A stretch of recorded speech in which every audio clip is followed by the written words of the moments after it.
Kita akan melihat, saudara, sebuah kebenaran yang sangat luar biasa. Kalau saudara buka Kejadian 1 mulai ayat 1, coba saudara renungkan nanti. Begitu kita buka Kejadian 1 mulai ayat 1, saudara baca terus temukan. Maka kata Yahweh memberkati. Dengar ya, kata itu ketika ada firman Yahweh memberkati. Coba yang Alkitab boleh buka. Itu adanya di ayat 28. Sekarang pengantin silakan lihat 1 ayat 28. Saudara, ini rahasia yang luar biasa. Semua kita sebagai manusia, kaya maupun miskin, biasa maupun orang hebat, 128 bisa baca bareng-barengnya. Semua kita pasti rindu berkat Tuhan dalam hidup ini. Nah, ketika kita rindu berkat Tuhan, maka inilah kuncinya. Maka itu mengapa setan benci kepada pernikahan kudus. Anak-anak muda, kalian dengar ini, mengapa setan benci pada pernikahan kudus. Saudara dapat?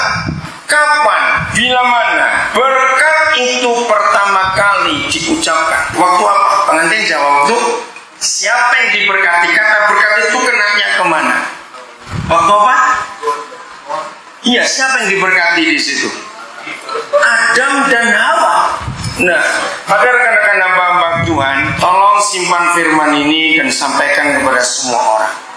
Ternyata orang yang salah menikah, orang itu akan sulit terima berkat yang sesungguhnya dari Tuhan. Ini yang kita perlu jaga. Maka itu para orang tua, biarlah kita cerewet betul pada anak-anak kita. Sejak mereka masih kecil, tanamkan terus kebenaran ini. Sejak mereka masih belum ngerti pacaran, belum ngerti apa, tanamkan itu. Sehingga waktu mereka dewasa, mereka ingat apa yang kita taburkan di dalam jiwa mereka. Jadi berkat Tuhan hanya turun lewat pernikahan yang benar. Jadi pemberkatan nikah di gereja itu bukan aturan gereja, bukan aturan sinode mana-mana, tapi surga memberi aturan itu. Dikatakan di sini, Yahweh memberkati mereka. Jadi kata berkat yang pertama itu ada dalam sebuah pernikahan. Maka itu setan merusak bagaimana awal pernikahannya. Nah, di situ baru terbongkar. Saudara, ternyata kalau dua orang itu salah masuk dalam pernikahan, khususnya ada hubungan seks lebih dulu, berkat Tuhan itu sulit untuk turun. Anak-anak muda, kau catat ini. Maka itu firman ini jelas. Yahweh memberkati mereka, lalu berfirman, beranak cucu. Apa arti hukum itu? Artinya ada harus jadi suami istri lebih dulu, baru jadi ayah ibu. Itu hukumnya. Diberkati dulu untuk dilantik, untuk disahkan. Seorang laki-laki menjadi seorang suami ketika berkat itu turun. Seorang perempuan menjadi seorang istri ketika berkat itu turun. Setelah itu baru ada anak cucu. Maka itu ketika setan merusak hukum ini, karena cuma satu akibatnya, kalau tidak ada berkat dalam rumah tangga, maka yang ada adalah kutuk, saudara. Dan kalau sampai keluarga itu ada kutuk, karena cuma dua kata itu dipakai dalam seluruh perjanjian lama. Kita semua ingat Ulangan 28, berkat atau kutuk, dan banyak janji. Maka kalau rumah tangga itu ada kutuk, anak-anak yang jadi korban. Anak-anak tidak bersalah. Jadi mulai hari ini, maafkan saya harus ngomong ini, mulai hari ini siapapun juga yang sedang menangani dalam suatu masalah keluarga, dengan hikmat Tuhan, dengan wibawa Yesus, tanya pelan-pelan bagaimana awal pernikahan. 99 sekian persen dalam masalah keluarga yang saya hadapi, maka saya akan tanyakan dulu masalah ini, dan ternyata betul. Maka itu jangan kalian anak-anak muda melanggar hukum ini. Diberkati dulu jadi suami istri, baru ada seks. Itu sebabnya kenapa Tuhan menaruhkan selaput darah atau kegadisan di rahim perempuan. Itu bukan hiasan, itu bukan pajangan. Katakan amin. Ada maksud Tuhan menaruhkan benda itu di rahim semua gadis. Sebab yang boleh merobek hanya seorang laki-laki yang sudah disahkan jadi suami dari orang itu. Ini hukum yang luar biasa. Kalau ada yang salah, pengampunan tetap akan terjadi. Tapi sampaikan kepada semua orang, itu jangan terjadi pada yang lain. Hebat sekali firman itu. Maka itu satu-satunya ritual pernikahan yang ada di dunia ini. Sebab semua agama di dunia punya ritual pernikahan. Tapi pernikahan Kristen yang ada kata peneguhan pemberkatan nikah kudus. Tidak semua agama berani menggunakan kata nikah kudus kecuali gereja. Kenapa? Karena ini kekudusan itu sudah. Maka itu dalam bahasa Indonesia hebat sekali. Kenapa dalam bahasa Indonesia keperawanan, selapodara, kegadisan istilahnya disebut juga dengan kesucian atau kekudusan? Betul tidak? Itu bahasa Alkitab sudah. Maka itu gadis-gadis, jaga diri kalian. Semua orang tua yang punya anak perempuan, cerewetlah kepada mereka supaya keperawanan mereka tidak dirusak oleh yang bukan suaminya. Karena itu kebahagiaan dari anak-anak kita. Ini penting sekali. Anak-anak lagi jangan bilang bebas sekali. Sebagai hamba Tuhan, saya pernah mengalami kasus itu. Tiba-tiba dalam suatu masa antara 3-4 bulan, banyak orang yang konseling kepada saya. Itu khususnya laki-laki, baik dia mahasiswa, dia karyawan, dia pengusaha, dia hamba Tuhan, dia seorang suami, dia seorang profesional, dokter, pengacara, polisi, apa-apa saja. Saya kaget, kenapa ini orang-orang laki-laki pada gagal-gagal, dimodali berapa saja gagal, usaha gagal, pelayanan sudah pindah-pindah kemana saja gagal. Saya minta kepada Roh Kudus hikmat bagaimana cara menyelesaikan ini. Kenapa ini orang-orang pria bisa gagal? Maaf ya saudara, saya ngomong apa adanya. Roh Kudus mengungkapkan. Ketika seorang pemuda merawani seorang gadis, walaupun itu pacar, satu-satunya tulisan di dunia ini saudara yang menyebutkan mengapa semua cowok begitu dia ngajak tidur pacarnya 99,% cowok itu pasti meninggalkan ceweknya. Tulisan itu hanya ada di 2 Samuel 13. Nanti pulang saudara baca. Maka itu anak-anak kita sudah bacakan ayat itu. Saya pernah berdiskusi dengan beberapa psikolog, master psikologi, dan mereka yang ketika saya bacakan 2 Samuel 13, mereka kaget. Ternyata itulah satu-satunya alasan yang pernah ditulis oleh manusia. Begitu seorang cowok niduri ceweknya masih gadis, pasti ditinggal 99,sekian %. Maka itu maaf, berapa kasus yang kita temukan di kalangan kita sendiri juga. Nah, saya nggak bahas masalah itu, tapi ayat itu sudah baca 2 Samuel 13. Ini penting sekali. Nah, dari situ kita belajar. Ternyata ketika 2 orang itu belum jadi suami istri, lalu mereka tidur bersama, maka yang hancur pertama adalah kehormatan. Mereka 2 nggak saling hormat, nggak saling respect. Ternyata pintu seks sebelum jadi suami istri itu menghancurkan wibawa, menghancurkan kehormatan, merusak kebenaran, saudara. Ngeri sekali. Maka itu kita harus sampaikan kebenaran ini, karena hanya Alkitab yang menuliskan itu semuanya. Biasanya, walaupun nggak semua, tapi biasanya. Saudara dengar di kiri kanan, karena cukup lama saya melayani cerita. Rata-rata cowok yang seniduri ceweknya mau ditinggal, rata-rata nggak sampai seminggu cowok ini sudah gandeng cewek lain lagi. Nah, otomatis cewek yang pertama itu sakit dan enak sekali kamu. Habis niduri aku, kamu jalan dengan cewek lain. Dia mau marah, tapi nggak bisa. Nah, akhirnya keluar kutuk, keluar kata-kata sumpah kepada laki-laki itu. Saudara dengar? Satu kata kutuk yang diucapkan oleh seorang manusia, maka setan ambil kata-kata itu dan dikembalikan pada yang dikutuki. Nah, itu yang menyebabkan kenapa banyak laki-laki gagal. Kalau ada teman-teman pendeta juga yang gagal, pelayanannya sulit, coba tanya, suruh bertobat betul-betul, minta ampun kepada Tuhan. Jadi jangan bebas laki-laki kalau gadis tahu perawan itu tidak karena asal saudaranya. Kalau laki-laki bagaimana? Oh, hari ini saya harus dengar itu. Jangan main-main dengan keperawanan. Alkitab adalah satu-satunya buku yang menulis tentang keperawanan. Dalam kitab Keluaran, kitab Imamat, saudara baca nanti di rumah. Jadi kalian dua, hari ini kalian diberkati.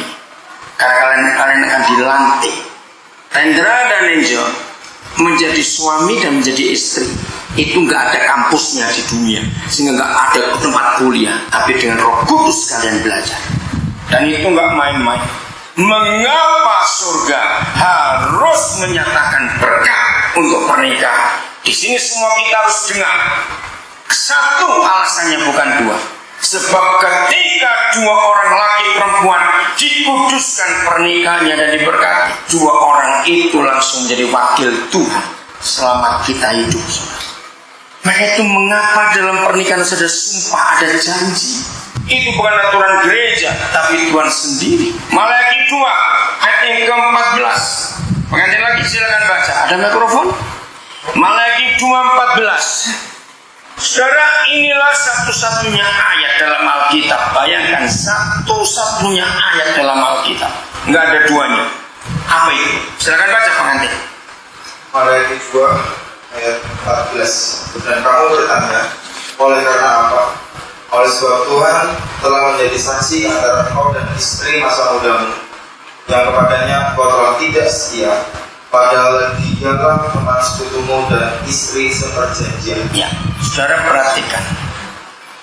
Satu-satunya ayat dalam seluruh Alkitab yang mengatakan Yahweh hadir menjadi saksi. Itu cuma satu kali ketika kita menikah.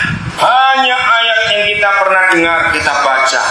Yahweh hadir memberkati, Yahweh hadir menyertai, Yahweh hadir melindungi, Yahweh hadir menyembuhkan, Yahweh hadir menyatakan ini, menyatakan itu, banyak. Tapi cuma satu kali Yahweh hadir menjadi saksi. Itu waktu kita menikah. Dan itu nggak main-main. Maka itu kita perlu ucapkan janji waktu menikah untuk serius dengan Tuhan. Angel dan Rendra, menurut ayat itu yang menentukan pencipta alam semesta itu hadir memberkati kalian atau tidak, itu justru waktu kalian dua mengucapkan janji nanti. Maka itu dalam ucapan janji nikah nanti harus tegas. Ingat ya, nggak boleh dihafal, harus keluar dari hati. Nggak boleh, harus tegas karena itu yang menentukan. Rekan-rekan pendeta, saya titip pesan ini. Jangan sekali-kali kalau sudah menikahkan orang, lalu waktu janji nikah itu dibacakan, didiktekan. Itu sangat salah. Sebab yang menikah bukan si pendeta, tapi si pengantin. Salah kalau gereja sudah membuat baku janji nikah. Itu gak akurat, itu hafalan. Salah satu alasan lain lagi, satu kali waktu saya lagi konseling 6 pernikahan, lalu saya ingatkan mereka, masih ingat kalian dulu waktu menikah? Karena bukan saya memberkati. Mas, janji nikah kalian apa? Mas, ingat, kenapa kalian langgar? Yang laki jawab, bukan saya ngomong, dikte pendetanya. Nah, kalau sudah begitu siapa yang salah? Maka itu kamu tidak boleh salah ngomong. Untuk Angel ada 3 hal penting. 1, harus tunduk. Bukan artinya dijajah. Tuhan berfirman, hai istri tunduklah pada suami. Bukan hai perempuan tunduklah pada laki-laki. Catat itu. Lagi sekali, istri yang tunduk pada suami, bukan perempuan dijajah laki-laki. Apa artinya tunduk? Artinya adalah begitu kita menikah, laki-laki jadi suami itu cuma kepala saja, lalu perempuan itu tinggal tubuh saja. Jadi sebentar lagi Rendra, tubuhmu akan dipotong, dan sebentar lagi Angel, kepalamu akan dipotong. Kepalanya Angel akan disatukan dengan tubuhnya Rendra, dan itu dikubur. Lalu yang hidup cuma kepalamu Rendra dan tubuhnya Angel. Istilahnya, jadi begitu hari ini kamu menikah, nafsu makan harus berubah, nuruti dia, bukan nurutin kamu, sebab kamu gak punya badan. Loh, itu kebenaran. Sadar gak suara hal itu? Angel juga begitu artinya. Begitu kamu jadi istri sebentar lagi, maka semua ide, pendapat, keinginan dari kepalamu, cara berpikir semuanya sudah hilang. Kamu menggunakan kepala Rendra sejak hari ini. Itu hebatnya pernikahan. Maka itu kalau dua orang itu jadi suami istri dengan hukum yang sempurna ini, bahwa suami itu kepala, istri itu tubuh. Dengarkan 3 hal. 1, kalau satu salah, dua-dua pasti salah. Katakan amin yang sudah menikah. Maka itu dalam pernikahan tidak mungkin dua orang itu saling nyalakan. Tidak bisa. Karena kepala dengan tubuh, tubuh dengan kepala. Jadi kalau ada di antara saudara suami istri tapi rajin bertengkar, goblokmu itu. Berarti belum bersatu antara kepala dengan tubuh. Maka itu masih bertengkar terus. Yang kedua, artinya kalian berdua tidak boleh punya 2 pikiran, tidak boleh punya 2 perasaan. Harus satu pikiran karena satu kepala, harus satu perasaan karena satu tubuh. Artinya kalau satu benar, dua pasti benar. Maka itu siapa yang masih rajin menyalahkan, cucu sudah banyak, tua-tua nggak tahu diri, bertengkar terus kerjaannya 2 orang itu. Tobat sudah. Setuju saya ngomong ini orang tua-tua? Nah, tahu diri semua. Kasihan anak-anak. Tiap kali kita ribut, korban pertama bukan tetangga kita tapi anak-anak. Betul tidak? Anak-anak itu jadi korban selalu. Yang ketiga, kalau ini kalian ketahui, kepala satu, tubuh satu, dahsyat sekali. Semuanya dikerjakan bersama-sama. Enggak ada yang sulit. Apalagi kalian 2 suku yang berbeda. Orang yang menikah satu suku aja bisa sering ribut, betul tidak? Apalagi ini 2 suku. Tapi kalau kita menggunakan hukum Kristus, satu kepala, satu tubuh, rumah tangga itu aman. Dan itu luar biasa. Jadi janji nikah itu penting. Seandainya ada di antara ibu bapak yang hadir hari ini, mungkin baru pertama kali dengar firman seperti ini. Nanti kalau ulang tahun pernikahan, panggil pendeta saudara, ucapkan janji itu di hadapan Tuhan. Itu yang sakral di antara semua ritual perkawinan, yang sangat sakral ketika saudara berdua mengucapkan janji. Itu enggak main-main. Dia hadir menjadi saksi. Dan begitu menjadi saksi dia hadir. Baca kalimat berikut lagi, masih pasal ayat 14. Dengarkan ibu bapak saudara-saudara. Dan kamu bertanya, oleh karena apa? Oleh sebab Tuhan telah menjadi saksi antara engkau dan istri muda. Ini sudah. Jangan kecepatan baca. Jadi istri muda nanti beda sekali. Istri masa muda dan istri muda itu beda jauh. Awas kamu. Jadi istri itu cuma satu, ingat itu. Lanjut, ada apa? Istri masa muda itu siapa? Yang padanya engkau telah tidak setia. Nah, awas suami-suami, jangan kita tidak setia. Maka itu Rendra, salah satu ucapan janji kamu nanti, kalau kamu selingkuh, kamu mati, ucapkan janji itu. Suami-suami harus berani ngomong itu. Kalau suami nggak pernah berani ngomong, berarti maksudnya selingkuh. Maka itu kalau nanti ulang tahun pernikahan masing-masing harus. Lanjut. Padahal ialah teman sekutu. Nah, ini pangkat, ini kedudukan pertama seorang istri, teman sekutu. 2, dan istri seperjanjian. ya, istri seperjanjian. Hebat sekali. Suami-suami dengar firman ini.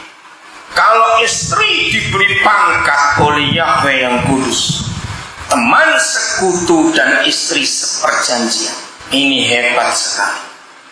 Maka itu saudara, Alkitab itu menjamin kalau suami macam-macam, menurut 1 Petrus 3, istri nggak usah balas, nggak usah ribut, nggak usah ikut gila juga. Percayalah, hiduplah benar, nanti suamimu nggak lama mati. Percayalah itu. Karena ayat ini. Maka itu kalau ada suami gila, diharap istri jangan ikut gila, supaya anak-anak tidak ikut 2 orang gila di rumah itu. Betul tidak salah? Kalau suami gila, biar dia gila sendiri. Mau nggak pulang nggak usah dicari. Karena saudara sebagai istri punya 2 pangkat yang membuat suamimu akan KO kalau dia nggak mengasihi saudara. Catat, istri seperjanjian dan teman sekutu.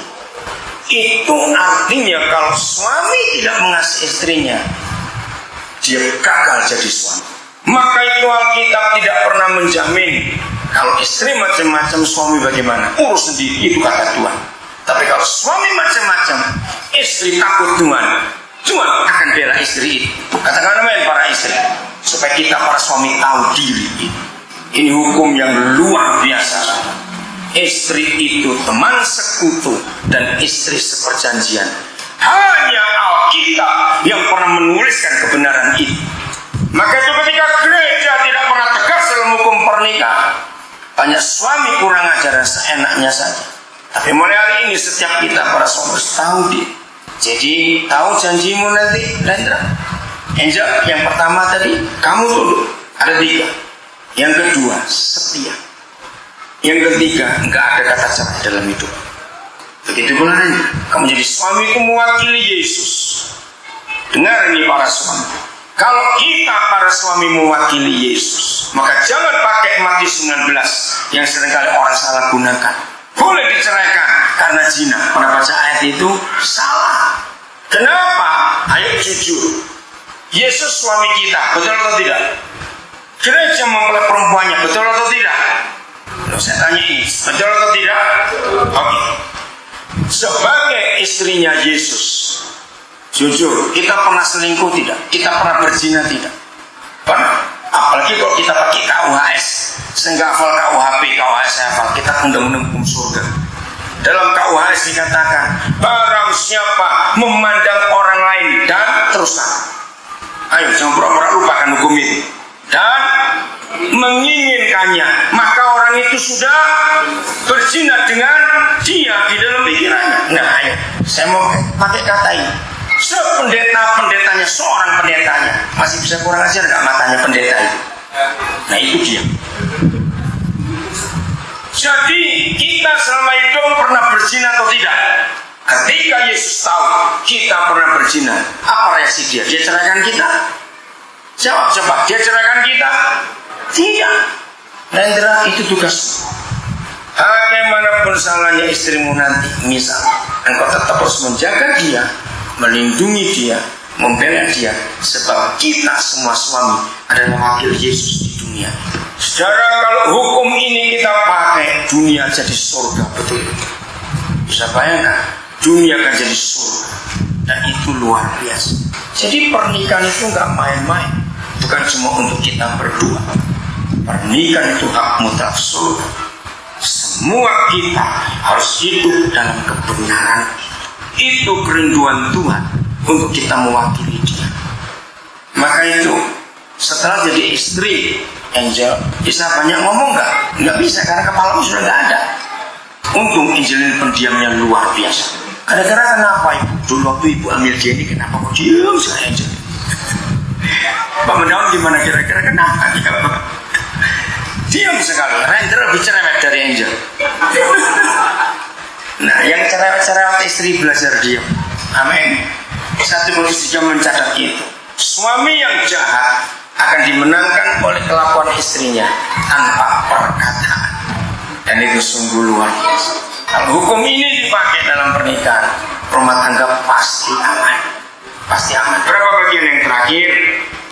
Rendra coba buka Yohanes 2 ayat yang kelima. Saudara, kita semua tahu mujizat Yesus yang pertama itu di peristiwa apa?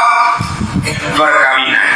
Nah, mengapa Bapa di surga membuat skenario begitu jelas? Mujizat Yesus yang pertama harus di perkawinan. Itulah tanda bahwa surga itu sangat perhatian, sangat betul-betul mikirkan soal pernikahan. Sampai skenario Yesus pun dibuat seperti itu. Nah, satu ayat yang membuat keluarga yang sudah tawar karena kehabisan anggur, cuma ada air tawar, hanya ayat 5. Bacakan pengantin lagi, pengantin perempuan yang baca. Ayat 5, Angel. Ya. Yesus berkata kepada pelayan-pelayan, apa yang dikatakan kepadamu buatlah itu. Ya, cukup ayatnya pendek. Jadi suami istri, baik kita, baik orang-orang lain, tetangga tangga saudara, kakak, adik, teman, keluarga yang rumah tangganya sedang bermasalah, saya pesan Yohanes 2 ayat 5 itu obat yang mujarab untuk menyembuhkan rumah tangga yang rusak. Katakan amin. Di mana mujarabnya? Ibu Yesus berkata, apa saja yang Yesus katakan, yang Yesus perintahkan, kerjakan itu, lakukan itu, maka mujizat terjadi. Jadi begini kesimpulannya, serusak apapun pernikahan kita, sehancur apapun rumah tangga teman kita, suruh mereka dua rendah hati, buka Alkitab, cari semua firman yang Tuhan Yesus katakan tentang pernikahan. Buatlah itu, pasti ada rasa lagi di pernikahan kita. Air yang tawar itu jadi anggur. Itulah mujizat yang luar biasa. Maka itu dengan jujur rendah hati suami istri yang ada di sini. Apa yang terjadi akhir-akhir ini di rumah tangga kita? Kalau ada rumah tangga rasa hambar, nggak cerai. Belum tentu orang nggak cerai itu aman. Kalau di rumah sudah hambar, komunikasi sudah nggak baik, nggak ada apa-apa bisa dirasakan berdua, hati-hati. Maka itu lakukan hukum Tuhan untuk apa? Kejadian 2:25, Rendra baca. Kalau sudah menikah, lihat ayat itu. Kejadian 2:25. Kejadian 2 ayat 25. Mereka keduanya telanjang, manusia dan istrinya itu, tetapi mereka tidak merasa malu. Ya, saudara, firman ini sudah tidak perlu diucapkan. Sebab semua kita tahu bahwa zaman Adam dan Hawa belum ada pabrik tekstil. Jadi mereka itu pasti telanjang. Dan sampai Yahweh berfirman, manusia dan istrinya itu telanjang dan mereka tidak merasa malu. Itu ternyata untuk komunikasi suami istri. Artinya di dalam rumah tangga suami istri tidak boleh ada rahasia, harus terbuka apa saja. Angel, selama dia pacaran dengan kamu, dia pernah cerita nggak pacarnya berapa banyak sebelum kamu? Pernah nggak cerita? Belum tanya sekarang ya. Nah begitu kamu aja. Pernah nggak cerita berapa kali kamu pacaran? Ini istilah saja. Saudara, begitu kita jadi suami istri, tidak boleh ada rahasia lagi. Harus terbuka untuk apa saja. Kata telanjang itu nggak ada yang ditutup-tutupi. Maka itu awas. Kalau sudah jadi suami istri, lalu handphonenya bunyi dan terima telepon sembunyi-sembunyi, ada apa itu? Betul tidak? Awas. Suami istri kalau terima telepon harus di depan pasangan. Katakan amin, supaya biasa dipertobat hari ini. Lu untuk apa kita rahasiakan pada pasangan kita? Kalau handphone saudara punya PIN, suami istri saling tahu PIN-nya berapa. Jangan tiap 3 jam ganti PIN, awas. Apalagi berak handphone di bawah, awas itu lagi. Takut diintip ada apa isi. Dan banyak. Pokoknya nggak boleh ada rahasia. Termasuk jumlah uang, termasuk PIN ATM harus ngomong. Harus tahu. Siap? Itu hukum suami istri yang luar biasa yang Tuhan minta. Karena begitu kita dua nggak ada rahasia, saudara, yang ada adalah surga di antara kita. Karena surga itu terbuka. Seperti itu kerinduan Tuhan untuk kehidupan kita. Baca satu ayat ini lagi, Efesus pasal yang ke-5.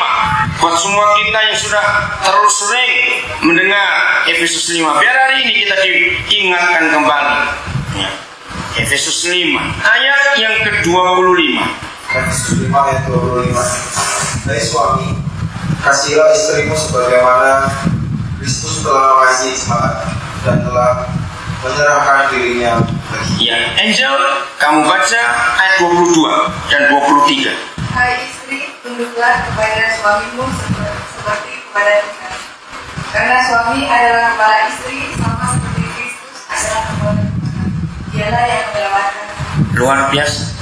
Jadi dengan tegas, saudara, surga itu memberi aturan. Hai suami, kasihilah istrimu sebagaimana Kristus telah mengasihi jemaat.